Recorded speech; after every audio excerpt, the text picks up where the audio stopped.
día vamos a tocar un tema que se llama ¿por qué nuestras oraciones son estorbadas? ¿Por qué nuestras oraciones son estorbadas? Ahora, en primera instancia comprendemos que aquellas personas que aún no han recibido a Cristo como su Señor y Salvador, nosotros los impulsamos a que oren para que se acostumbren a ver si, llegado el momento en que ellos reciben a Cristo como su Señor y Salvador, sus oraciones son escuchadas por el Padre Celestial. Porque no se olviden que cuando el Señor Jesús enseña, cuando enseña a orar, dice, Padre mío que estás en los cielos. Entonces implica que solamente Dios escucha, su corazón perfecto se mueve cuando escucha oraciones de sus hijos. Ahora, ¿por qué oramos? Oramos porque sabemos que Dios es misericordioso, ¿no? No lo busque, escuche nomás. En Salmos capítulo 86, versículo 15 dice, mas tú, Señor, Dios misericordioso y clemente, lento para la ira y grande en la misericordia. O sea, nosotros le oramos porque sabemos que es misericordioso. Nosotros le oramos porque sabemos que es clemente. Nosotros lo oramos porque sabemos que pese a todos los errores y horrores que podemos cometer como sus hijos, Él es lento para la ira. Pero a veces nos olvidamos que en este versículo al final termina misericordioso y verdad. O sea, la verdad indica que hay ciertos parámetros bíblicos que hace que la oración del creyente, que es su principal fuerza, es completamente estorbada. Ahora, ¿cuándo es estorbada? Escúcheme, por favor, porque esto es muy importante. No busque, escuche. Proverbios, capítulo 28, versículo 9, dice así. El que aparta su oído para no oír la ley de Dios. O sea, de hecho que no oír significa que yo no quiero hacerlo pese a que yo sé. ¿Ya? El que aparta su oído para no oír la ley de Dios, su oración también es abominable. O sea, Dios nos está diciendo que hay una relación entre el poder de la oración con la obediencia del creyente. O sea, mejor dicho, si un creyente está con un pecado oculto, su oración para Dios es abominable. ¿Por qué? Porque nosotros comprendemos, entonces, ¿qué significa? Que el hijo le quiere mentir al padre, el hijo quiere manipular al padre, el hijo quiere engatusar al padre, y nos olvidamos lo que nos han enseñado, que Dios no es hijo de hombre para dejarse engañar. Es increíble cómo la fuerza del creyente puede terminar inútil porque nosotros decidimos apartar nuestro oído y no cumplir la ley de Dios. Ahora, no estoy predicando perfección, porque perfecto solamente hubo uno que caminó por este mundo, el Señor Jesús. Pero nosotros tenemos que comprender que con pecado oculto o pecado que ya no es oculto, es visible, pero que nosotros no queremos obrar en arrepentimiento, o sea, queremos seguir pecando, nuestra oración es inútil. Es más, es abominable.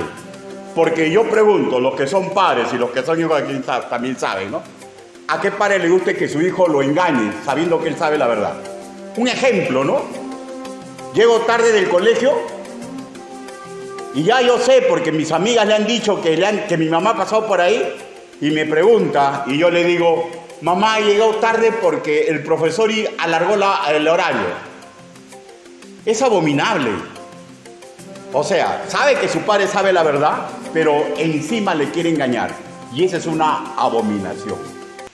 Que habla de el poco respeto que tiene el hijo hacia la autoridad. Porque el hijo que quiere manipular al padre está demostrando que no lo respeta en el fondo.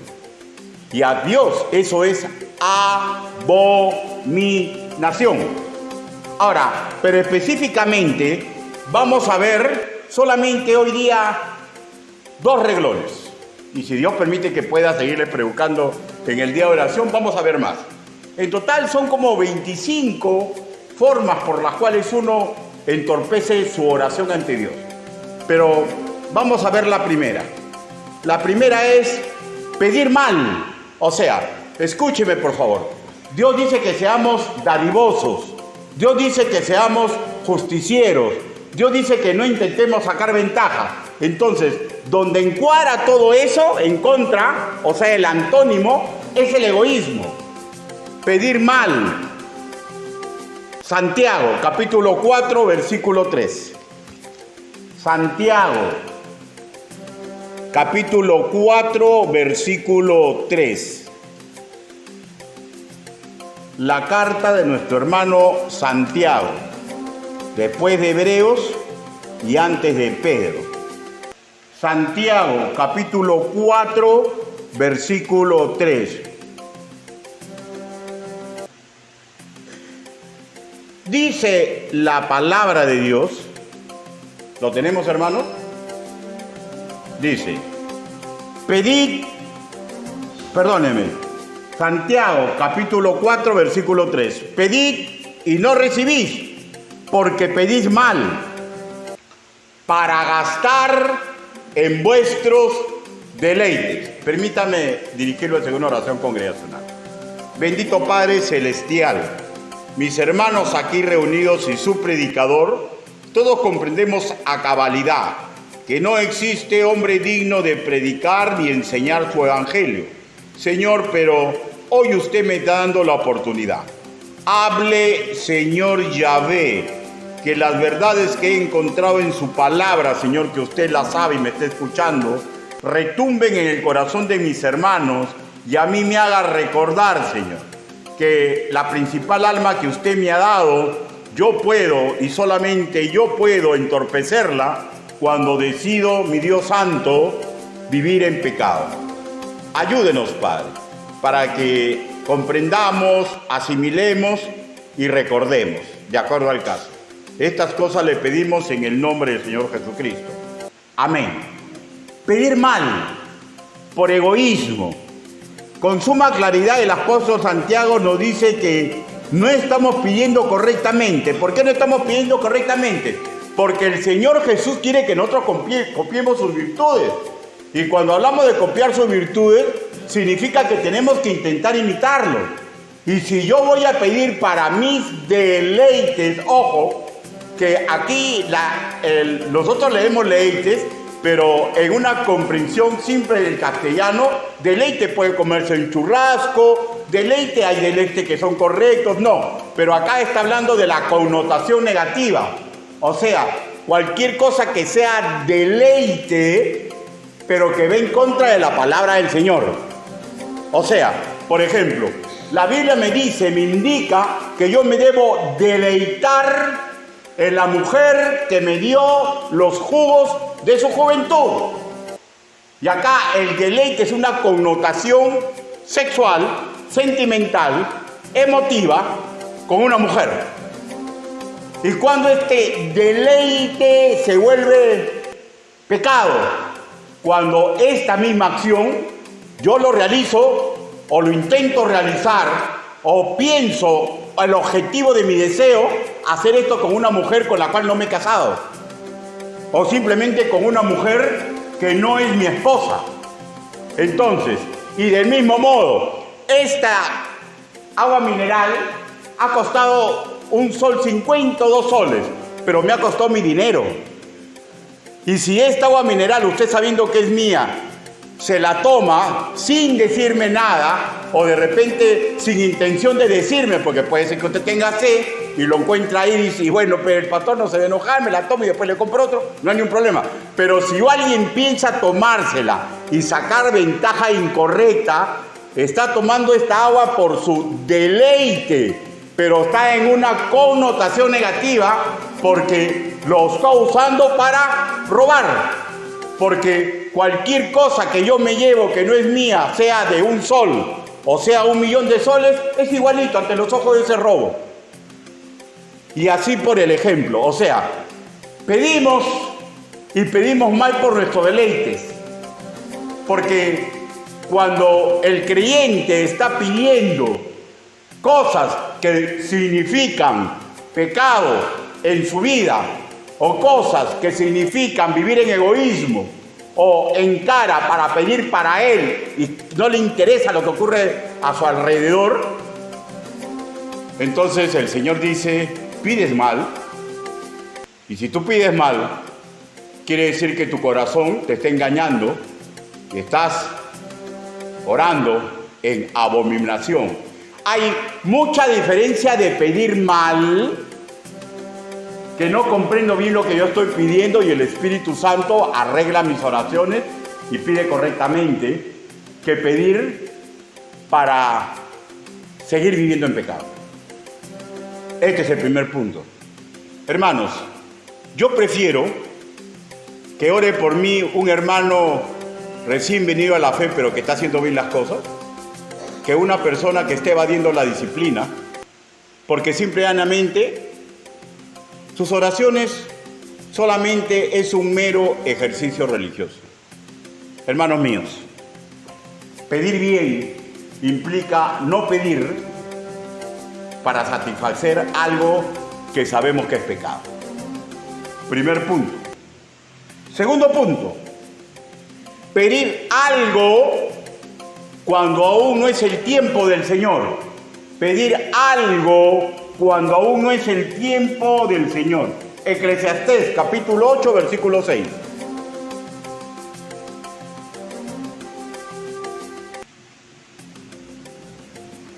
Eclesiastés, capítulo 8, versículo 6.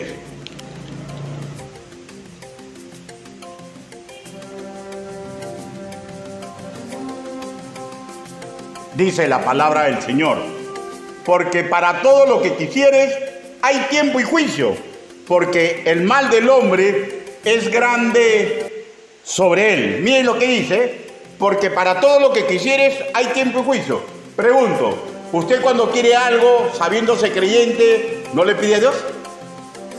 ¿No es cierto? Se le pide a Dios, pero dice, para todo lo que quisieres hay tiempo. ¿Me comprenden, hermanos? O sea, todo tiene su tiempo y todo tiene su hora debajo del sol. Un ejemplo muy típico que podríamos tocar es, por ejemplo, los jovencitos que aún no se han casado y están deseando tener relaciones o formar una familia. Todo lo que le pidan a Dios es incorrecto, porque todavía no se han casado. ¿Se comprenden, no? O sea, todo tiene su tiempo y todo tiene su hora debajo del sol. Porque si yo le quiero pedir algo a Dios, primero no tengo que tener pecado oculto y tengo que situarme qué es lo que estoy pidiendo. Yo no puedo estar pidiendo algo, como dicen los antiguos castellanos, a Dios orando y con el mazo dando. Por ejemplo, un ejemplo más. Vamos a suponer que yo no soy el pastor de esta iglesia, pero supongamos que yo soy de esta iglesia y yo tengo llamado pastoral, pero el pastor de esta iglesia es el hermano Luis Valladares, pastor Luis Valladares, y yo le estoy pidiendo a Dios, Señor, hazme pastor de la Iglesia Bíblica Bautista Cristo viene en Íñimo. Pero yo no le estoy pidiendo para que me den un futuro, sino yo quiero que ya me haga pastor. Entonces, o sea, ¿qué estoy diciendo? Señor, que caiga en pecado, Señor, que se enferme, Señor, que se muera, Señor, que se vaya, Señor, que comete errores. Eso es lo que estoy pidiendo. ¿O no? O sea, hay que pedir con el tiempo correcto y en la ocasión correcta. Porque la Biblia nos revela en su sabiduría, porque para todo lo que quisieras hay un tiempo y hay un juicio. Sentido común. Sentido común. Y esto aplíquelo a los negocios, aplíquelo a las relaciones de cualquier tipo interpersonales, aplíquelo a cualquier situación ministerial. Otra forma de pedir y pedir mal y que nuestras oraciones sean estorbadas. Una tercera forma sería pedir estando en pecado sin resolver. Pedir estando en pecado sin resolver. ¿Cuándo un pecado se resuelve? Hay pecados que simplemente los resuelvo entregándoselo a Dios. Voy a poner un ejemplo típico. Por ejemplo, viene mi esposa y me pisa el callo, ¿ya? Y al pisarme el callo, pues me duele, ¿no?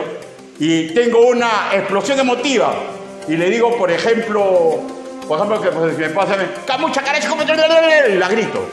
¿Y qué dice la Biblia? La Biblia dice que la mujer es bajo frágil.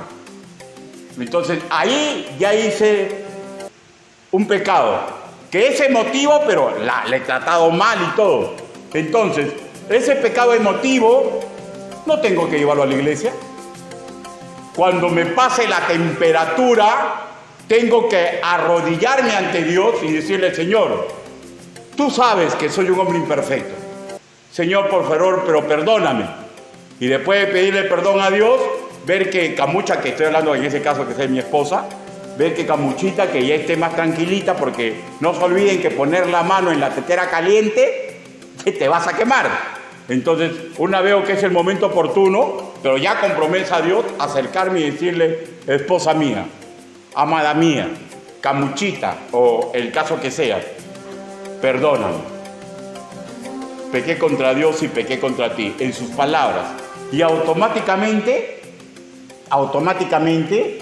yo ya estoy en un pecado resuelto. Pero hay otros tipos de pecados que tienen que ser entregados a la iglesia. Y si uno no los entrega a la iglesia, que es la novia de Cristo, todas las oraciones están siendo entorpecidas. ¿Por qué lo digo? Hasta ahorita ustedes están escuchando la conclusión lógica, ¿no? Pero cualquier conclusión lógica que pueda exponer un maestro de la palabra del Señor tiene que tener sustento bíblico. Porque si no, sería idea de hombre. Salmos, capítulo 66, versículo 18. Salmos, capítulo 66, versículo 18.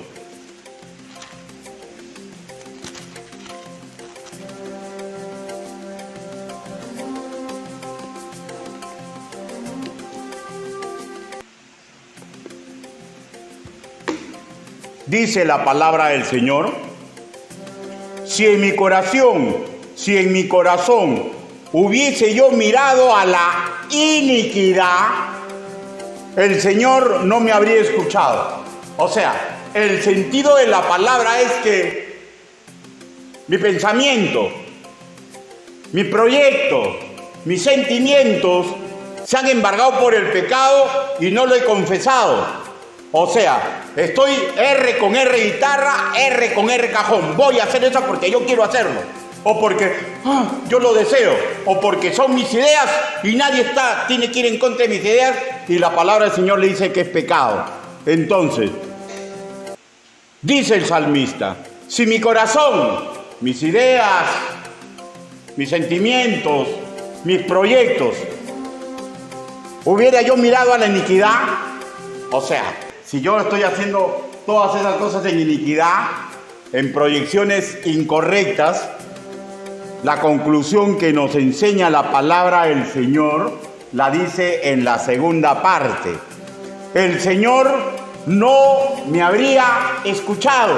O sea, y esto quiero hacer acápite, y hermano mío, que es muy importante. Ni usted ni yo somos perfectos. A veces queremos hacer un bien y de repente viene como a veces salen en la película, ¿no? El angelito y el diablito, ¿no? Quiere hacer bueno y de repente quiere sacar ventaja. Pero cuando tu conciencia y el Espíritu del Señor te avisa que está mal, Señor, perdóname, y ya. Libras. Y tus oraciones pueden ser escuchadas. Otro versículo más de que pedir estando en pecado sin resolver malora las oraciones. Isaías, capítulo 59, versículo 2. Isaías, el profeta Isaías. Un poquito más adelante, después de Cantar de Cantares, Isaías capítulo 159,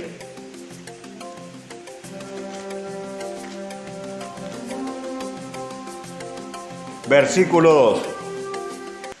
Dice la palabra del Señor: pero vuestras iniquidades han hecho división entre vosotros y vuestro Dios, y vuestros pecados han hecho ocultar de vosotros su rostro para no oír. O sea, ¿de qué está hablando Isaías? Está hablando del pecado continuo que vive Israel. Pero ¿saben cómo eran los israelitas? Los israelitas eran así, miren, escúchenme por favor, ¿ya? Así eran los israelitas. Venían los enemigos y ellos agarraban: es pecado, perdónanos Señor, perdónanos Señor, perdónanos Señor. Y el enemigo no iba y otra vez volvían a sus deleites.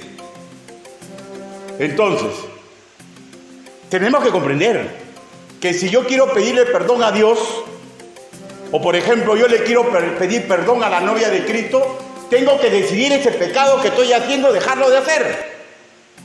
Porque si no, estoy como los israelitas. Cuando viene, o como, ¿se acuerdan ustedes cuando hay temblor? Cuando hay temblor todos salen a la calle, ¿no? ¡Ay, Señor! Que la tierra no me trague, Señor, que mi caiga no se caiga, Señor. Y de repente el temblor no termina y no pasa nada, y comienza vamos adentro, ay, sí, chupa esto. O sea, solamente piden en el momento. Pero lo que tenemos que comprender nosotros los creyentes, que Dios no se va a dejar engañar, y nos enseña a nosotros para que nosotros no nos engañemos. Si yo le voy a pedir perdón a Dios, o si le voy a pedir perdón a la iglesia, tengo que decidir dejar de pecar. Por eso se llama el arrepentimiento. El arrepentimiento. Sin arrepentimiento, la oración se desperdicia. Un versículo más. Juan capítulo 9.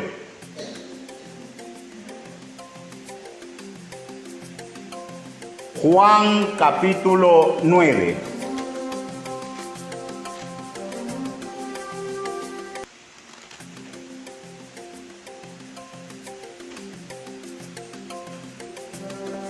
Versículo 31.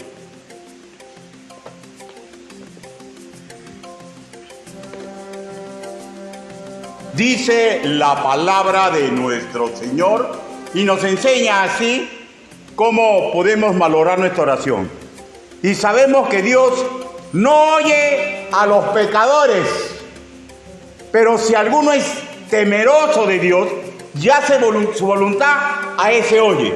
O sea, aquí, hermanos, tenemos que estar claros, ¿ah? Si yo estoy con un pecado oculto, me estoy convirtiendo en un pecador.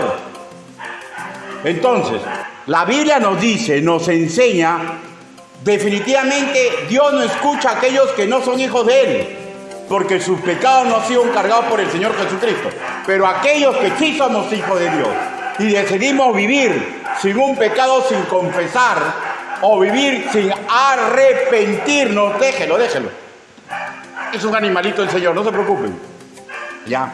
Pero si estamos viviendo así, con un pecado sin confesar, sin un pecado sin arrepentirnos, nos dice con suma claridad que no oye. Volvemos a leer, dice, y sabemos que Dios no oye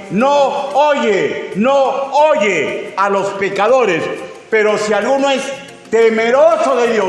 O sea, ¿qué significa de temeroso de Dios? Señor, me equivoqué. ¿Se acuerdan el estafador Saqueo, no? Que dijo, Señor, ven a mi casa. Señor, si he defraudado, yo doy el doble. Ya, ese es. O sea, temor, respeto. O sea, estoy haciendo algo malo. Señor, ya no lo voy a hacer. Metanoia. Pero si yo quiero pedir perdón y no hago metanoia, esa oración, ese pedido de perdón ante los ojos de Dios, ¿qué dice que es? ¿Se acuerdan lo que decía Proverbios? Es abominable. Abominable. Ahora, un cuarto patrón. ¿Ustedes se acuerdan lo que estaba pasando con David cuando estaba con Betsabé? David había caído en un pecado deplorable. Había engañado a su amigo, a su compañero de armas, había fornicado con una mujer, la había embarazado, intentó matarlo al esposo, y porque él no aceptó cubrir la huella del pecado de David, y para matarlo complicó a otros hombres, porque mandó un mensajero y le dijo a un general que lo ponga en el sitio más terrible. Y termina todo esto y él se casa con Betsabé. Y él estaba viviendo de lo mejor. Pero Dios no quiere eso. Y la cuarta forma de que entorpecemos la oración es cuando estamos rebeldes, cuando queremos hacer lo que queremos y Dios manda a un profeta para que el profeta nos diga el pecado. Y decimos, tú no sabes nada, nosotros sabemos más. Y eso fue el caso que no hizo David. Eso fue el caso que no hizo David. Cuando Natán le dijo, ese hombre eres tú. ¿Qué fue lo que dijo David? Señor, perdóname, perdóname. Sí, efectivamente yo soy. Pero fatalmente hay muchos creyentes que Dios le manda profetas, Dios le manda consejeros, Dios le manda personas que le dicen la verdad, pero R con R guitarra quieren hacer lo que quieren. Y eso ya es problema de cada uno. Y esta es la cuarta forma en que mi oración es abominación a Dios. No interesa cuánto le pida, cuánto me arrodille, cuánto llore, si estoy callando a los profetas. Y no solamente los callamos, los matamos. ¿Y sabes cuándo matan a un profeta? Cuando comienzan a hablar mal de él con otras personas. Porque no se olviden que hay dos formas de matar un ministerio. Uno es simplemente como hacían los judíos antiguos, que los mataban físicamente a los profetas, y como hacen las personas que no comprenden que la lengua puede ocasionar infiernos, y comienzan a hablar a sus espaldas que él es así, que él es así, que él es así, porque simplemente les dijo la verdad. Es la historia de los profetas, ¿no? Zacarías, capítulo 7. Zacarías.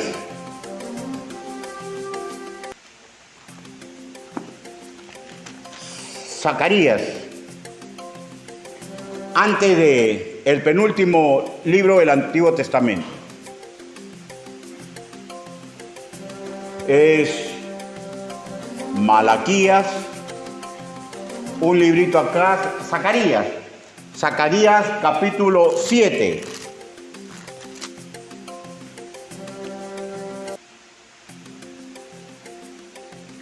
Del 11 al 13.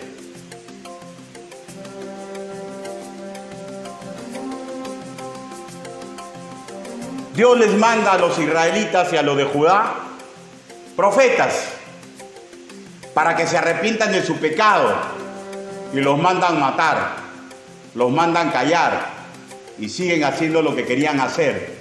Y Dios se inspira para que se escriba lo siguiente. Zacarías capítulo 7, versículo del 11 al 13. Pero no quisieron escuchar, antes volvieron la espalda y taparon sus oídos para no oír. ¿Recuerdan esa parte que leímos, que dice que no quieren oír la palabra del Señor? Bueno, pues, para oír. Y pusieron su corazón como diamante. O sea, lo que yo pienso, lo que yo siento, mis objetivos valen como diamante. Valen más de lo que dice el profeta, que es el que está trayéndome mensaje de Dios. Y dice, entonces regresamos otra vez y dice, a ver. Y pusieron su corazón como diamante, para no oír la ley ni las palabras que Jehová de los ejércitos enviaba por su espíritu por medio de los profetas. Primero, vino por tanto gran enojo de parte de Jehová de los ejércitos. Cuidado, escúchenme por favor.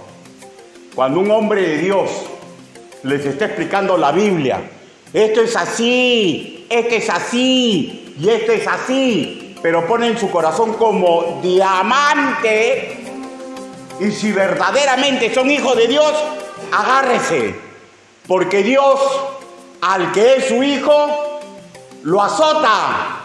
Claro, si a usted no le pasa nada, es simple y llanamente, y no le va a pasar nada porque usted va camino al infierno. Pero a los que son sus hijos, dice la palabra del Señor, y pone por ejemplo a Israel y dice: vino por tanto gran enojo de parte de Jehová de los ejércitos, y aconteció que así como él clamó y no escucharon, también ellos clamaron y yo no escuché, dice Jehová de los ejércitos. O sea, ustedes se han dado cuenta que llega un momento en que el apóstol Pablo parece que ruega: os ruego a vosotros, hijitos. Porque cuando uno quiere ayudar a una persona, le habla fuerte, le habla bonito, le habla de mil maneras para que su psiquis comprenda. Pero cuando el creyente que está rebelde piensa que su mente es un diamante, es precioso, es hermoso, quiere decir que se regocija en el pecado y no está dispuesto a cambiar. Y la palabra del Señor nos indica, en la aplicación de la exposición del día de hoy, que así se estorba la oración ante el corazón misericordioso, bondadoso, lento para la ira y grande para la misericordia, y terminamos estorbando nuestra oración. Hermanos míos, orar es la fuerza del creyente. Yo tengo un sinnúmero de proyectos en mi vida. Tengo proyectos familiares, tengo proyectos de bienestar para cosas materiales, tengo proyectos ministeriales, tengo deseos maravillosos en mi corazón. Y el único que puede estorbar eso soy yo mismo. Claro, no significa que todo lo que yo quiero lo voy a recibir, porque Dios da de acuerdo a su voluntad. Pero no estorbemos. No estorbemos nuestras peticiones, porque el que aparta su oído para no oír la voz de Dios, su oración es abominación para Dios. Proverbio capítulo 28, versículo 9. Incline su rostro. Vamos a orar.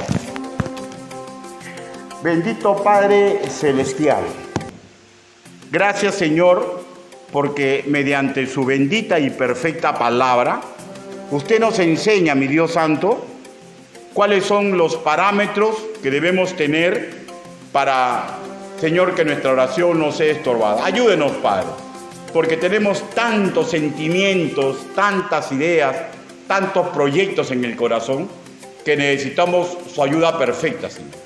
Ayúdenos, Señor, para que nada estorbe las peticiones que guardamos en nuestro corazón. Así le pedimos, así le suplicamos, en el nombre bendito del Señor Jesucristo.